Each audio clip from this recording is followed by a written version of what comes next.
அனைவருக்கும் வணக்கம். Gold medallist Hindi guides வழங்கும் கற்க கசடற நிகழ்ச்சியில் தங்களை வரவேற்பதில் மிகுந்த மகிழ்ச்சி அடைகின்றேன். இன்றைய தலைப்பு தோஹாமிருத் என்னும் தலைப்பாகும். இந்த தோஹாமிருத் என்ற தலைப்பிலே சில தோஹே மற்றும் அதனுடைய கருத்துக்களை நான் தங்கள் முன் எடுத்து கூற விடுகின்றேன். தோஹாக்கள் சிறியதாக இருந்தாலும் அதில் குரலை போன்ற கருத்துக்கள் இடம்பெற்றுள்ளன. கஸ்தூரி குண்டலி பசை மிருகடூண்டை வன்மாகி ஐசி கட்டி கட்டி ராமஹே துனியா தேக்கை நாகி. இது கபீர்தாஸ் அவர்கள் இயற்றிய துஆவாகும். இதிலே கவிஞர் கூறுகிறார், நம் கவியரசர் கூறுவார், இருக்கும் இடத்தை விட்டு இல்லாத இடம் தேடி எங்கெங்கோ அலைகின்றார் ஞானத்தங்கமே. இருக்கும் இடத்தை விட்டு இல்லாத இடம் தேடி எங்கெங்கோ அலைகின்றார் ஞானத்தங்கமே, அவர் ஏதும் அறியாரடி ஞானத்தங்கமே என்று பாடுவார். அதே கருத்து இங்கே கபீர்தாஸ் சொல்கிறார். கஸ்தூரி குண்டலி பசை மிருகடூண்டை வன்மாகி ஐசி கட்டி கட்டி ராம் ஹே துனியா தேக்கை நாகி. கஸ்தூரி மான் என்ற மான் இருக்கிறது. அந்த கஸ்தூரி மான் இந்தியாவை தவிர, அதுவும் இந்தியாவில் இமயமலையை தவிர வேறு எங்கேயும் கிடைக்காது. அந்த கஸ்தூரி மானுடைய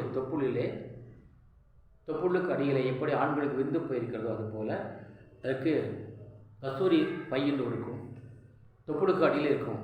அங்கே ஒரு திரவம் சுரக்கும். அந்த திரவமானது மிகுந்த மனம் மிக்கதாக இருக்கும். அந்த திரவத்தை காற்றிலே பட்டால் அது காய்ந்துவிடும். காய்ந்து கருப்பான கஸ்தூரியாக மாறிவிடும். அந்த கஸ்தூரிக்காகவே வேட்டைக்காரர்கள் அந்த மானை வேட்டையாடி அது உடலை கிழித்து, வயிற்றை கிழித்து அதிலே அந்த கஸ்தூரியை எடுத்துக்கொள்வார்கள். இது அங்கே அடிக்கடி நடப்பதாகும். ஆகவே ஆனால் திரகாத்தமுள்ள ஒரு கஸ்தூரிமான் என்றால் அதனுடைய தொப்புள் வழியாக அந்த திரவம் வெளியே வந்துடும். வெளியே தொப்புள் துவாரத்தின் வழியாக வெளியே அந்த மான், கஸ்தூரி மான் எப்போதுமே புல் மீது தான் படுத்திருக்கும். அந்த புல் மீது படுத்திருக்கின்ற பொழுது அந்த புல்லும் மணக்கும். ஆனால் அந்த கஸ்தூரியுடைய நறுமணம் தன் உடம்பிலும் தான் வருகிறது என்று அந்த மானுக்கு தெரியாது. அது என்ன செய்யுமாமா, எல்லா இடத்துக்கும் போய் தேடி போயிட்டே இருமாமா. எப்படி மனமுள்ள புல் எங்கே இருக்கிறது? புல்லுக்கு மனம் வைக்கிறதா? பூவுக்கு மனம் வைக்கிறது, புல்லுக்கு மனம்டோ. ஆகவே மனமுள்ள புல் எங்கே என்று தேடிக்கொண்டு போயிட்டே இருக்குமாமா. ஆனால் அது தெரியாது. அது எங்கே போனாலும் அது பின்னாலேயே அந்த மனம் போகிறது. தனக்குள்ளுதான் வருகிறது என்று அந்த கஸ்தூரிமானுக்கு தெரியாதாம். அதை போல நாம் மனிதராக நாம் நம்முள்ளே கடவுளை காணாமல்,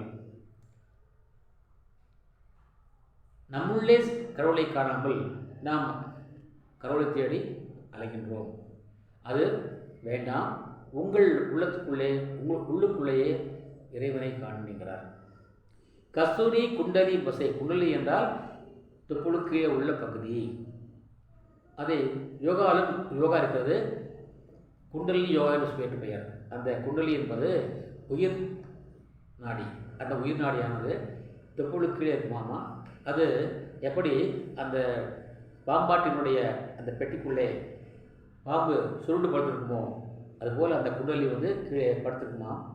அதை சாதுக்கள், மகான்கள்லாம் குண்டலி யோகா என்ற யோகா மூலமாக அதை அப்படியே தட்டி மேலே கொண்டு வரலாம். அதை எட்டி பொருளித்து வாழலாம். அதுதான் குண்டலி யோகா என்பார்கள். அதன் பிறகு அவர்கள் விரும்பினால் ஜீவ சமாளிவார்கள். அதுப்போ அப்படியே இல்லாவிட்டால் மறுபடியும் அதை கீழே கொண்டுவார்கள் என்று ஞானிகள் சொல்கிறார்கள்.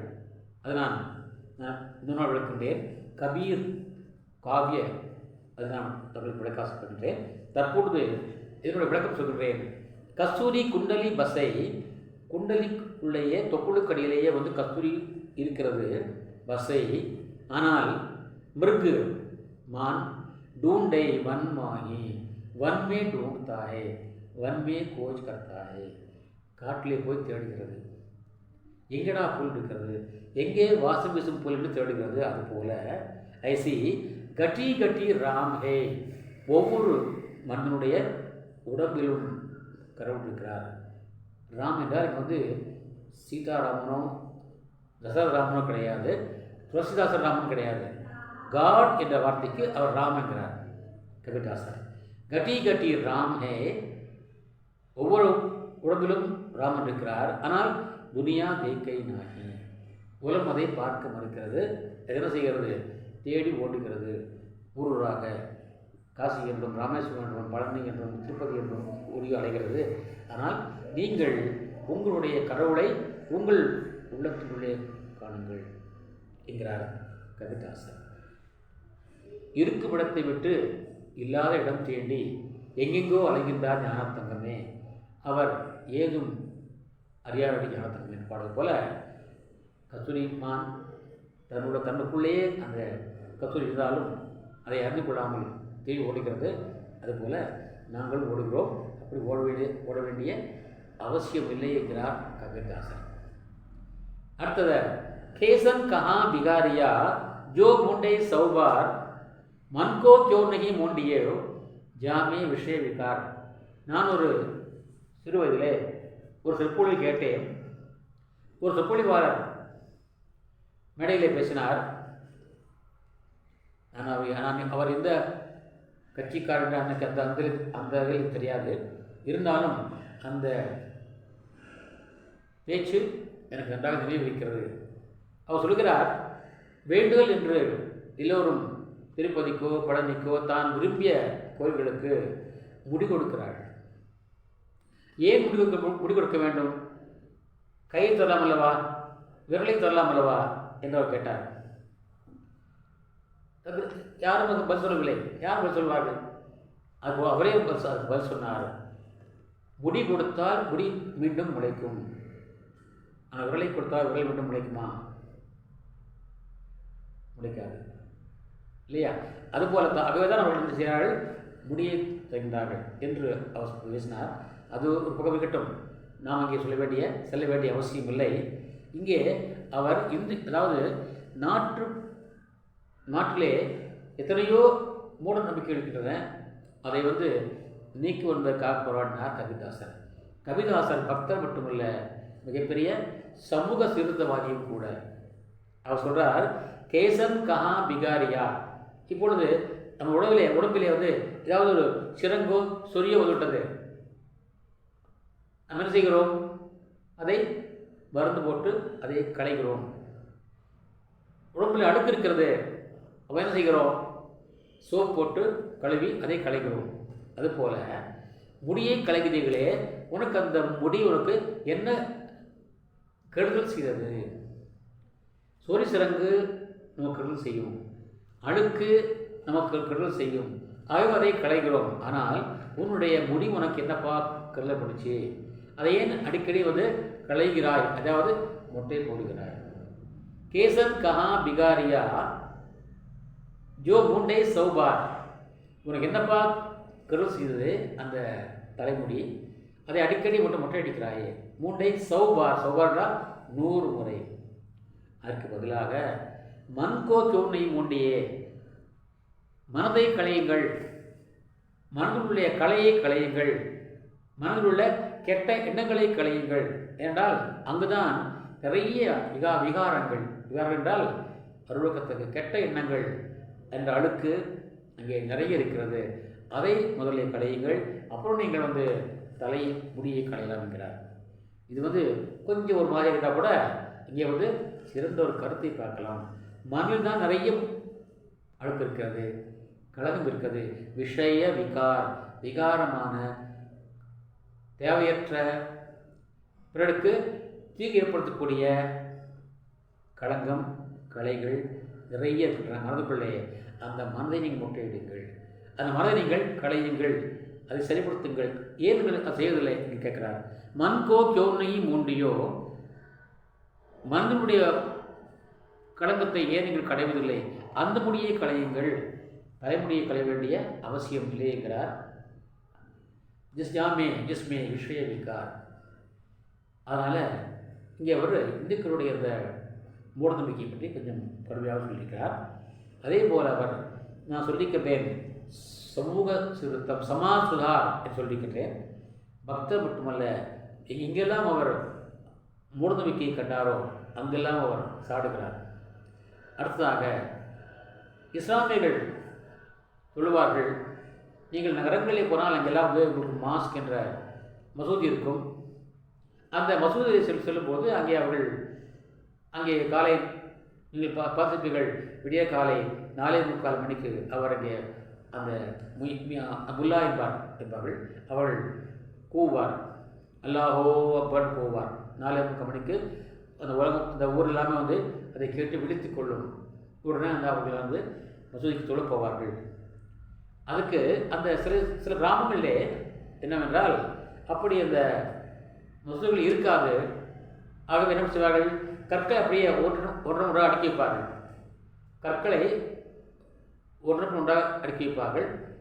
அவர் மேலே உயரமாகிடும். உயரமாகிற போது மேலே நின்று கொண்டு அவர் கத்துவார், அந்த முல்லா கத்துவார், அல்லாஹூ அப்படி கத்துவார். அப்போ கேட்குறார், அதை பார்த்து கேட்குறார், ஏற்பா நீ மேலே கற்றுக்கிறாய், உன்னுடைய கடவுளுக்கு வந்து கால் கேட்காதுங்கிறார் கவிதாசர். காக்கர் பாத்தர் ஜோரிக்கை தயி மயி மஸ்ஜித் சுனாய். வெறும் கல் எப்படியே ஒன்றாக எடுத்து வைத்து அதை வந்து மசூதி என்று நீங்கள் தேர்ந்தெடுத்து தா செடி முல்லா பாங்கதே, அதன் மேல் ஏறி நின்று முல்லா எனப்படுகின்ற அவர் கூவுகிறார். பாங்னா கூவுகிறார், அல்லாஹோ அப்பட்டு கூவுகிறார். ஏன் அப்படி கூவுகிறார், உன்னுடைய கடவுளுக்கு காது கேட்காதா? பகரா பயா குதா என்றார். குதா யானே பகவான் பகரா பங்கையா கியா, அவருக்கு காது கேட்காதா என்று கொஞ்சம் கடுமையாகவே, எப்படி இந்துக்களை பார்த்தவர் மொட்டையை பற்றி சொன்னாரோ அதுபோல முஸ்லீம்களை பார்த்து சொல்கிறார், நீங்கள் அப்படி போக வேண்டிய அவசியம் ஏன்கிறார். ஏனென்றால் கடவுள் வந்து நம்முள்ளே இருக்கிறார், நாம் ஏன் கற்றணும், நமக்குள்ளே கடவுள் இருக்கும்போது நமக்குள்ளே பேசிக்கொள்ளலாம் என்று இங்கே கொஞ்சம் கடுமையாக இருந்தால் கூட அங்கே நமக்கு வந்து சமூக சீர்திருத்தம் நமக்கு தெரிகிறது. அடுத்தபடியாக துளசிதாசன், நான் ஏற்கனவே சொல்லியிருக்கின்றேன், கல்லை கண்டால் நாயை காணும், நாயை கண்டால் கல்லை காணும். அதே கருத்தை சொல்கிறார். நாங்கள் எந்த ஒரு இடத்துல வந்து எந்த ஒரு கல்லினும் ராமனை கண்டால் அங்கே ராமன் தான் இருப்பார், கல் இருக்க மாட்டார். கல்லை மட்டும் கண்டால் அங்கே ராமன் இருக்க மாட்டார். ஜஹா ராம் தஹா காம் நஹி. இங்கே சொல்கிறார், எங்கே ஆசை இருக்கிறதோ அங்கே ராமன் இல்லை, எங்கே ராமன் இருக்காரோ அங்கே ஆசை இல்லை. ஜஹா ராம் நஹி காம் நஹி, ஜஹா காம் நஹி ராம். எங்கே ஆசை இல்லையோ அங்கே ராமன் இருப்பார். ஆசையை துறந்தவன் தான் ராமனை காண முடியும், ஆசை உள்ளவன் ராமனை காண முடியாது. துளசி கபகும் ஹோத்த நகி, துளசா சொல்றார் கபினையும் ஹோத்தா, ஒரு பொழுதும் இருக்க முடியாது. ரவி ரஜனை இக்கிட்டான். ரவி என்றால் சூரியன், சூரியனும் இருளும் ஒரே இடத்துல இருக்க முடியாது. இக்கிட்டான் என்றால் ஒரே இடத்துல. ரவி என்றால் சூரியன், ரஜினி என்றால் இருட்டு. இருட்டும் சூரியனும் ஒன்றாக இருக்க முடியாது. இது இருந்தால் அது இல்லை, அது இருந்தால் இது இல்லை. இரவு இருந்தால் சூரியன் இல்லை, சூரியன் இருந்தால் இரவு இல்லை. ஆக இதே போல இன்னொரு சொல்லுகிறார் இடத்துல, ஜப் மைதா தப் குரு நகி, அப் குரு ஹை தோ மை நகி. நான் இருக்கும்போது, நான் என்ற ஆணவம் இருக்கிற வரைக்கும் அங்கே குரு இருக்க மாட்டார். குரு என்றால் குருவை போன்ற ஒரு உயர்ந்த தருணம் நம்மிடம் இருக்காது. அப்போ குரு ஹே, இப்போது குருவை போன்ற உயர்ந்த தன்மை நம்ம இருக்கிறேன் சொன்னால் அப்பொழுது அங்கே நான் என்ற ஆணவம் இருக்காது. ஆக பிரேம் கி கரி அதி சாங்கரி, அன்பு என்னும் திருவானது மிக குறுகியானது, நேரோ சிட்டும்பார். ஜாமே தோனா சமாய், அதில் இரண்டு இருக்க முடியாது. இன்னும் சொல்லுவார், ஒரு உரைக்குள்ளே இரண்டு வாழ் இருக்க முடியாது. ஒரு உரைக்குள்ளே வந்து ஒரு வாழ் தான் இருக்க முடியும். ஆகிய உள்ளம் என்ற கோயிலே ஆசை இருந்தால் ராமன் இல்லை, ராமன் இருந்தால் ஆசை இல்லை. இரவு இருந்தால் சூரியன் இல்லை, சூரியன் இருந்தால் இரவில்லை. ஆகவே நீங்கள் புரிந்து கொள்ளுங்கள், உங்களுக்குள்ளே நான் என்ற உணர்வு, எனக்கு எல்லாம் வேண்டும் என்ற ஆசையும் இருந்தால் நீங்கள் இறைவனை பார்க்க முடியாது, இறைவனை அடைய முடியாது என்று சொல்கிறார் துளசிதாசன். அடுத்தபடியாக மீண்டும் நான் அவரை கூப்பிடுகிறேன் துளசிதாசனை.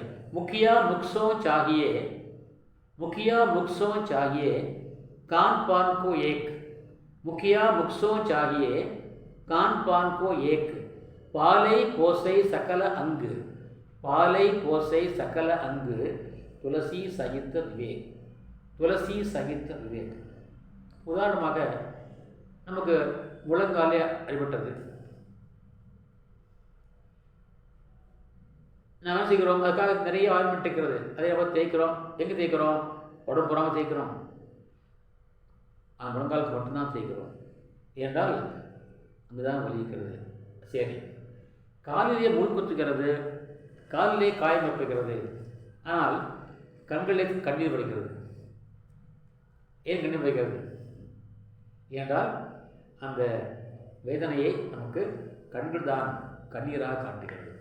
அதுபோல நமது உடம்பு விளைகிறது. நிக்கோன் ஒரு பாட்டு கேட்டேன்,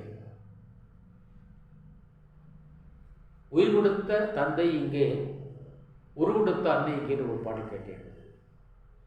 உயிர் கொடுத்த தந்தை இங்கே, உரு கொடுத்த அன்னை இங்கே. தந்தை உயிர்தான் கொடுத்தார், ஆனால் உருவம் கொடுத்தவள் அன்னை.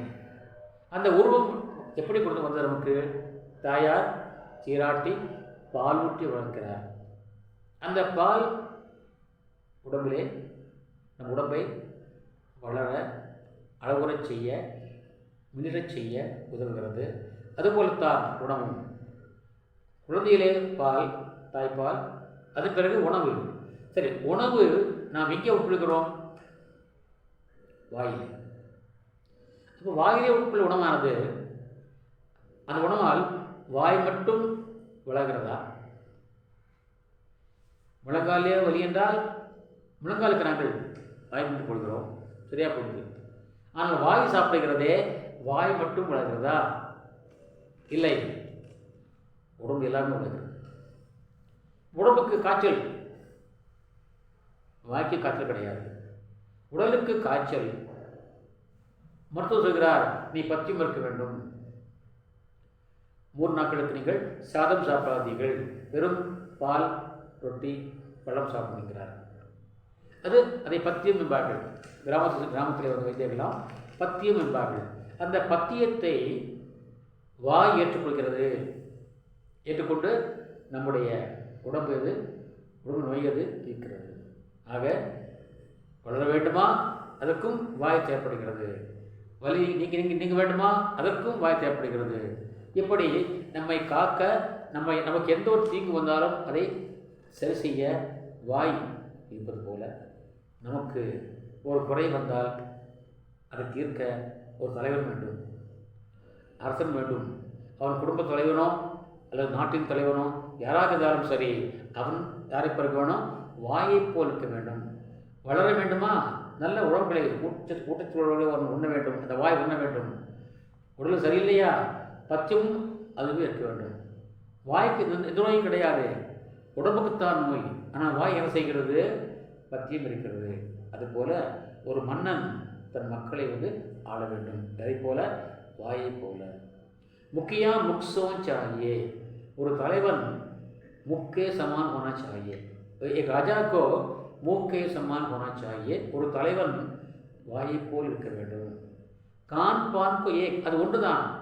குடிப்பதற்கும், கானைக்கோ சாப்பிடுவதற்கும், பான் பீனைக்கோ அது ஒன்றுதான். ஆனால் பாலை போசை சகல அங்கு, எல்லா உறுப்புகளையும் வளர்த்து ஆளாக்குகிறது, காப்பாற்றுகிறது. எப்படி சொல்றார்? சகித விவேக், விவேக் சகித, விவேக் கே சாத் वो पालता है पोसता है. பசியிலையா? அஜீரணமா? பட்டி கிடக்கிறது. லங்கனம் பரமோஷம் பாரு, சாக்கிட்டு சொல்வார்கள். லங்கனம் பரமோஷதம், நீ பட்னியாகிறு, அதான் மிகச்சிறந்த மருந்து என்பார்கள். நானே எப்படி செய்வேன்? உடல் சரியில்லையா, காய்ச்சலா, தலைவலியா, பட்டினி போடுவேன். பட்டினி போட்டால் நம் உடல் சரியாகிடும். ஆக இத்தனை அதுதான் விவேக் சகித்த விவேகத்தோடு தேவைப்பட்டால் பற்றி போடுகிறது, தேவைப்பட்டால் நிறைய சாப்பிடவும் செய்கிறது. இதற்காக நம்முடைய உடலை வளர்ப்பதற்காக. அதுபோல உடல் என்பது மக்கள், வாய் என்பது மன்னன், குடும்பத் தலைவன் என்று சொல்லலாம். அதுபோல வாயை போல் இருக்கணும் என்கிறார் துளசிதாசர். அந்த குடும்பத் தலைவன் வாயை போல இருந்தால் அந்த மக்களுக்கு எந்த விதமான கெடுதலும் வராது என்றார். மிக அழகாக சொல்லப்படுகிறது.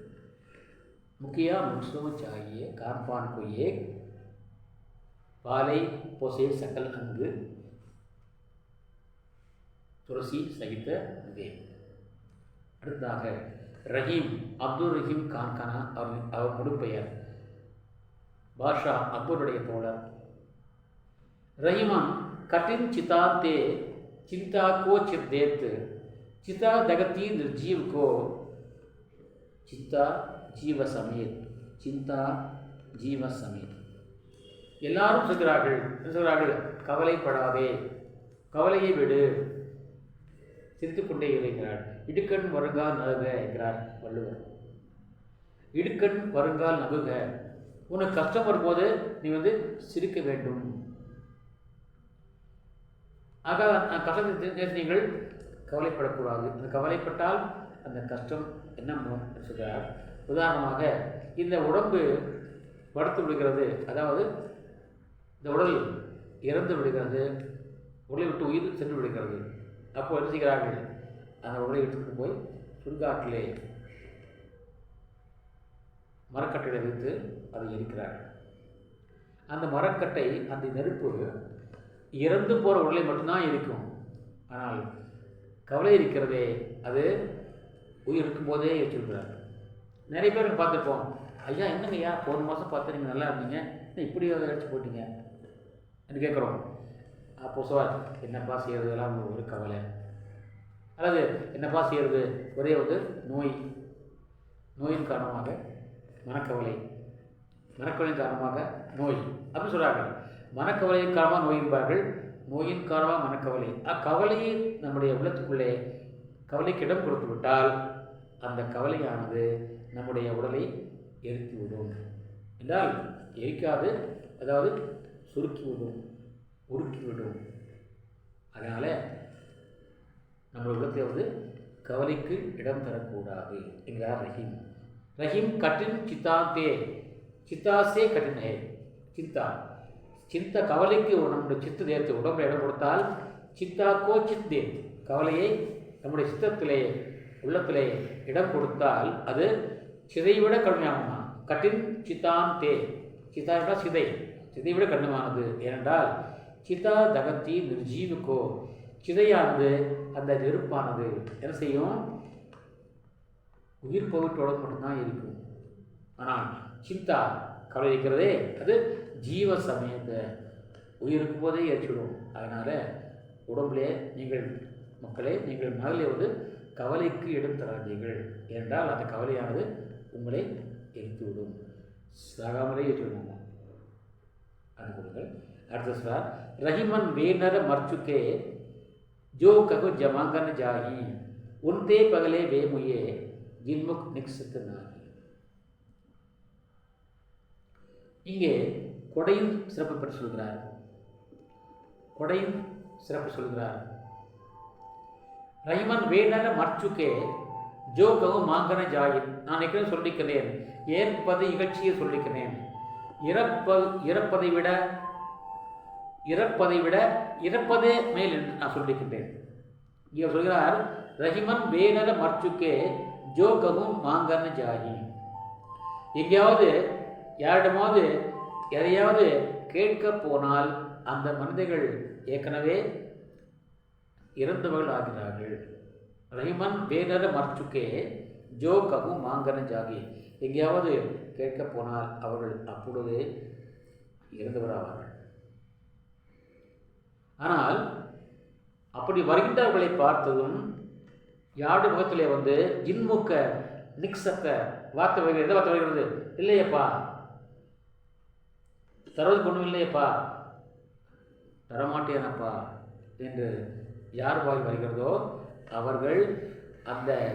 பிச்சை போரை விட முன்னதாகவே இருந்தவர்கள் ஆவார்கள். உன்கே பகலே வே முயே, உன்கே பகலே வே மர்கையே. வேமனா கோன் மர்கையே, ஜில்முக் நிக்சத்த நாஹி. நஹி இல்லை என்ற வார்த்தை யார் வாய்ப்பு வருகிறதோ அவர்கள் அந்த பிச்சை கேட்க போவதற்கு முன்னதாகவே அவர்கள் இறந்து போகிறார்கள். ஆகவே யார் நம்மிடம் பிச்சை கேட்டு வருகிறார்களோ நாம் அவர்களுக்கு ஏதாவது தர வேண்டுமே தவிர இல்லை என்று சொல்லக்கூடாது. கர்ணன் கதையை நீங்கள் கேள்விப்பட்டிருப்பீர்கள். கர்ணன் கதை கேள்விப்பட்டிருப்பீர்கள். கர்ணன் தன்னுடைய உயிரையே கொடுத்தவன். அந்த கர்ணன் கதை அதை நான் அடுத்த இதிலே இன்னும் சிறப்பாக சொல்ல விரும்புகிறேன். அடுத்ததாக देनदार को और है बेजत सो दिन रैन लोग भरम हम पर करे नाते नीचे ना.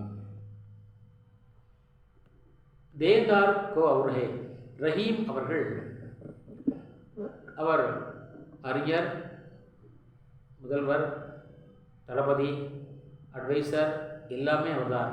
ஆகவே அவர் இல்லாமல் அந்த அக்பருடைய ஆட்சி இல்லை என்ற அளவுக்கு இருந்தது. ஆகவே அவரிடம் நிறைய செல்வம் இருந்தது. ஆனால் எல்லா செல்வங்களையும் அவர் அந்த ஆண்டுக்கு ஒரு முறை மக்களுக்கு தானமாக கொடுத்துருவார்.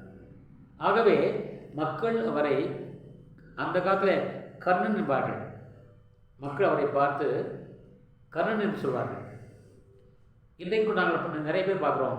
இஸ்லாமிய மக்கள் பெருமக்கள் நாம் நிறைய பேர் பார்க்குறோம். அவர்கள் ஒவ்வொரு ஆண்டுக்கு ஒரு முறை அந்த ரம்ஜான் நோன்பு வருகின்ற பொழுது ஜகாத் என்னும் தானம் செய்வார்கள். ஜகாத் என்பது தன்னுடைய வாழ்நாளின் வருமானத்தை, ஆண்டு வருமானத்திலே 8% பணத்தை தனியே எடுத்து வைப்பார்கள். தன்னுடைய வருமானத்திலே 8% பணத்தை தனியே எடுத்து வைப்பார்கள். அதை அந்த ரம்ஜான் மாதத்திலே ஏழைகளுக்கு தானம் செய்வார்கள். இன்றைக்கும் நாங்கள் பார்க்கிறோம். ஜகாத் என்ற தானத்துக்கு பெயர். இப்படி இவர் அப்படி இல்லை, எல்லா பணத்தையும் தானமாக கொடுத்துடுவார். 8% இல்லை, எல்லாவற்றையும் கொடுத்துடுவார். மறுபடியும் மூலதான் இருந்தார். நீங்கள் இவரை கேள்விப்பட்டிருப்பீர்கள். அவுரங்கசீப் கேள்விப்பட்டிருப்பீர்கள். அவுரங்கசீப் முகலாய பேரரசர். முகலாய பேரரசிலே அவர் கொஞ்சம் மத கட்டுப்பாடு அதிகம் பிடித்தவர். தன்னுடைய மதத்தின் அதிக பற்று கொண்டவர். அதன் காரணமே அவர் சில கெட்ட பேர் வாங்கி கொண்டவர்.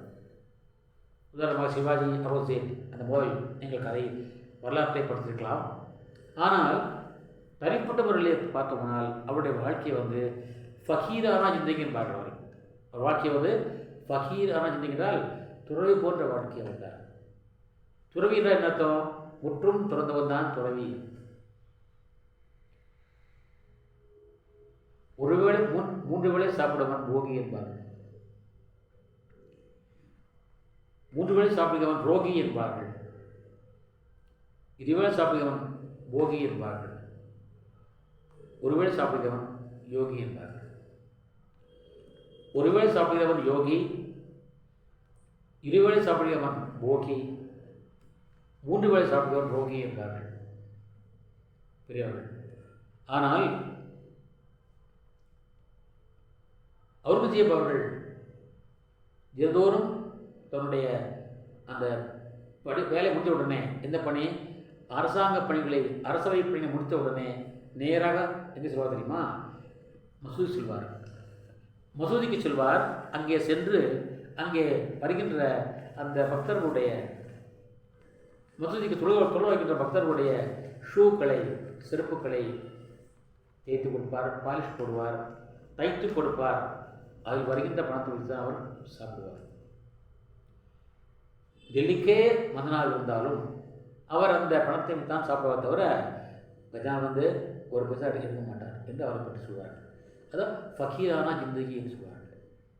அப்படி நம்முடைய ரஹீம் அவர்கள் தன் வாழ்நாளிலே எல்லாவற்றையும் கொடுப்பார். வர்ணிப்பு சொல்வார்கள். மன்னவர் பொருள்களை கைகொண்டு நீட்டுவார். கவிரசப்படுவார். மன்னவர் பொருட்களை கைகொண்டு நீட்டுவார், மற்றவர் எடுத்துக்கொள்வார். மன்னவர் பொருட்களை கைகொண்டு நீட்டுவார், மற்றவர் எடுத்துக்கொள்வார்மா. கீழே வாங்கிக்குவாங்க. இவர் கை மேலே இருக்கும், வாங்குவோர் கை கீழே இருக்கும். ஆனால் மாமன்னன் கர்ணனோ தன் கரம் நீட்டுவான், மற்றவர் எடுத்துக்கொள்வார். அவருடைய கை கீழே இருக்குமாமா, வாங்குற கை மேலே இருக்குமாமா. எப்போதுமே வாங்குறவன் கை தான் கீழே இருக்கும், கொடுக்குறவன் கை மேலே இருக்கும். ஆனால் இங்கே கர்ணன் அப்படி இல்லை, அவர் கை கீழே இருக்கும், வாங்குவன் கை மேலே இருக்கும். இதுதான் கர்ணனுடைய சிறப்பு. அதுபோல மக்கள் ரஹீமை பார்த்து தன்னுடைய வருமானம் முழுவதையும் அவர் தானமாக செய்கின்றாரே, நீங்கள் இந்த காலத்து கர்ணன் பார்க்கலாம். அதை கேட்டு சொல்கிறார், கொஞ்சம் கூட அவர் தன்னை பற்றி அவர் தற்புரிமைப்படவில்லை, பெரியப்பட்டுக் கொள்ளவில்லை. அவர் சொல்கிறார், தேர்ந்தார் கோவு அவர்களே, ஐயா எனக்கு கொடுக்குற நான் இல்லை, நான் கொடுக்கவில்லை, யாரோ கொடுக்கிறார், யாரோ கொடுக்கிறார். ஜோ பேகத்த தின் ரைன், தின்றார் பகல், ரைன்னா இரவு. யார் பகலையும் இரவையும் கொடுக்கிறார்களோ அனுப்புகிறார்களோ அவர்தான் எனக்கு படம் அனுப்புகிறார். அவர் யார்? அது இரவையும் பகலையும் அனுப்புவது யார் என்றால் இறைவன். இறைவன் கொடுக்கின்றான், நான் அதை உங்களுக்கு கொடுக்கின்றேன். எப்படி என்னை பார்த்து நீங்கள் கர்ணா என்று சொல்லலாம், அழைக்கலாம் என்று நீங்கள் அழைப்பதை கேட்டால் எனக்கு மிகவும் அவமானமாக இருக்கிறது, வெட்கமாக இருக்கிறது.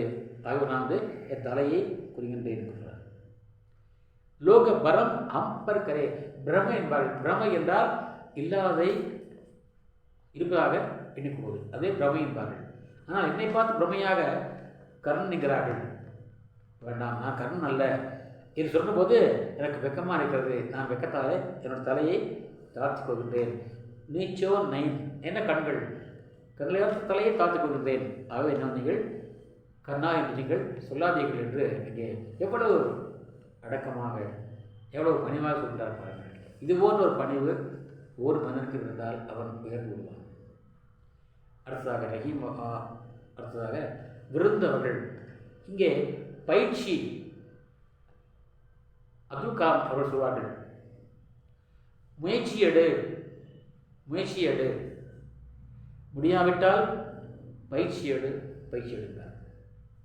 முயற்சி எடு, முயற்சி எடுத்து முடியாவிட்டால் பயிற்சி எடு, முயற்சி எடு, முடியாவிட்டால் பயிற்சி எடு என்பார் டாக்டர் அப்துல் கலாம் அவர்கள். அதை கரத்த அபியாசத்தே, கரத்த அபியாசத்தே ஜடபத்தி ஹோத்த சுஜான். தொடர்ந்து நாம் பயிற்சி கொண்டு இருந்தால் முட்டாளு கூட மகானாவான். ஜடபத்தி தான் முட்டாள், மகானாவான். ரஸ்ரி ஆவத் ஜாவத்தே, ஒரு கல்லை ஒரு சிறு கயிற்றை வச்சு நாம் விழித்து கொண்டே இருந்தால் அந்த கல் கூட அடையாளம் இருக்கும். ரஸ்தி ஆவத்து ஜாவத்து, கயிறு வந்து போய் கொண்டிருந்தால் சில்பர் ஹோத்த நிஷான், அந்த கல்லை கூட அடையாளம் ஏற்படும். அதுபோல தொடர்ந்து பயிற்சி செய்தால் நமக்கு அறிவு வந்துவிடும். முட்டாளும் கூட மகானாக. அடுத்ததாக அதே விருந்தவர் சொல்கிறார்,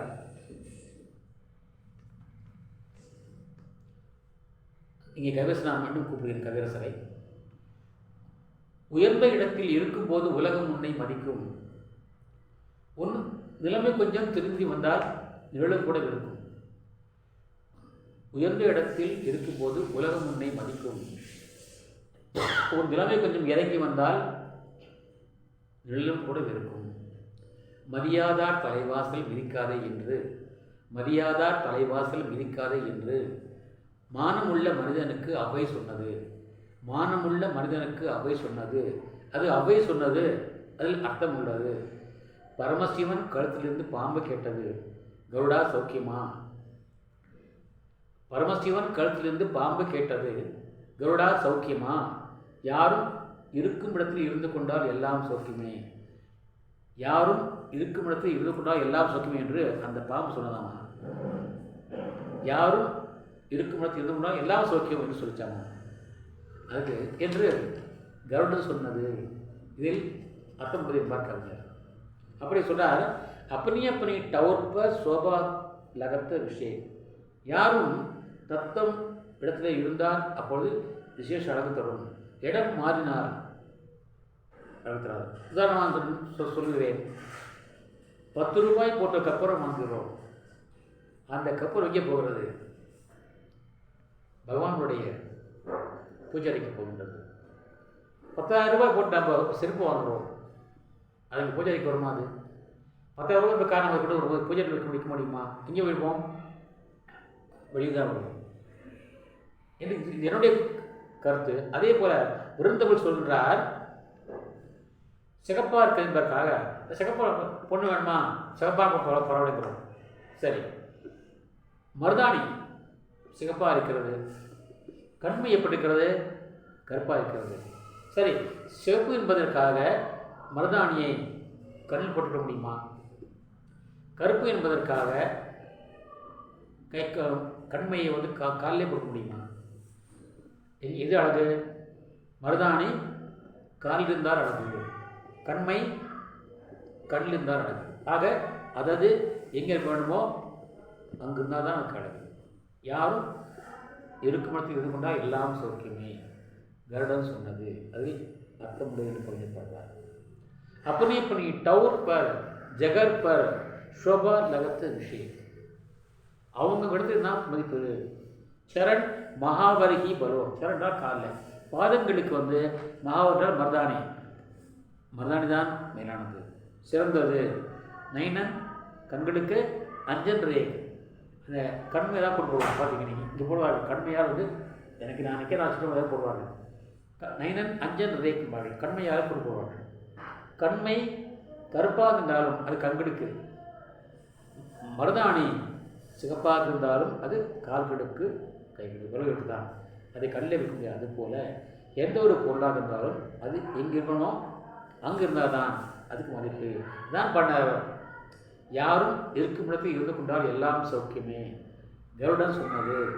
அதில் அர்த்தம் உள்ளதுங்கிறார் கவியரசர். ஆகவே பரமசிவன் கழுத்திலிருந்து பாம்பு கேட்டது கருடா சௌக்கியமா? யாரும் இருக்கும் இடத்தில் இருந்து கொண்டால் எல்லாம் சௌக்கியமே கருடன் சொன்னது. அதில் அர்த்தம் உள்ளது என்று கவியரசர் பாடினார். இது எல்லாருக்கும் தெரிஞ்ச பாடல் தான், எல்லாருக்கும் நான் புதாவும் சொல்லவில்லை. இருந்தாலும் அவ்வுள்ள கருத்தினுடைய ஆழத்தை கவனிக்க வேண்டும். உயர்ந்த இடத்தில் இருக்கும்போது உலகம் உன்னை மதிக்கும், ஒரு நிலைமை கொஞ்சம் இறங்கி வந்தால் நிழலும் கூட மிதிக்கும். அதாவது பார்க்கணும், உயர்ந்த இடத்தில் இருக்கும்போது உலகம் உன்னை மதிக்கும், ஒரு நிலைமை கொஞ்சம் இறங்கி வந்தால் நிழலும் கூட இருக்கும். மதியாதா தலைவாசல் மிதிக்காதே என்று மானமுள்ள மனிதனுக்கு அவ்வை சொன்னது. அது அவ்வை சொன்னது, அதில் அர்த்தம் இருக்கிறார் கவியரசர். அதுபோல இங்கே வெறும் சொல்கிறார், अपने अपने टौर पर शोभा होते विषय चरण महावर ही बोलो नैनन अंजन रेख.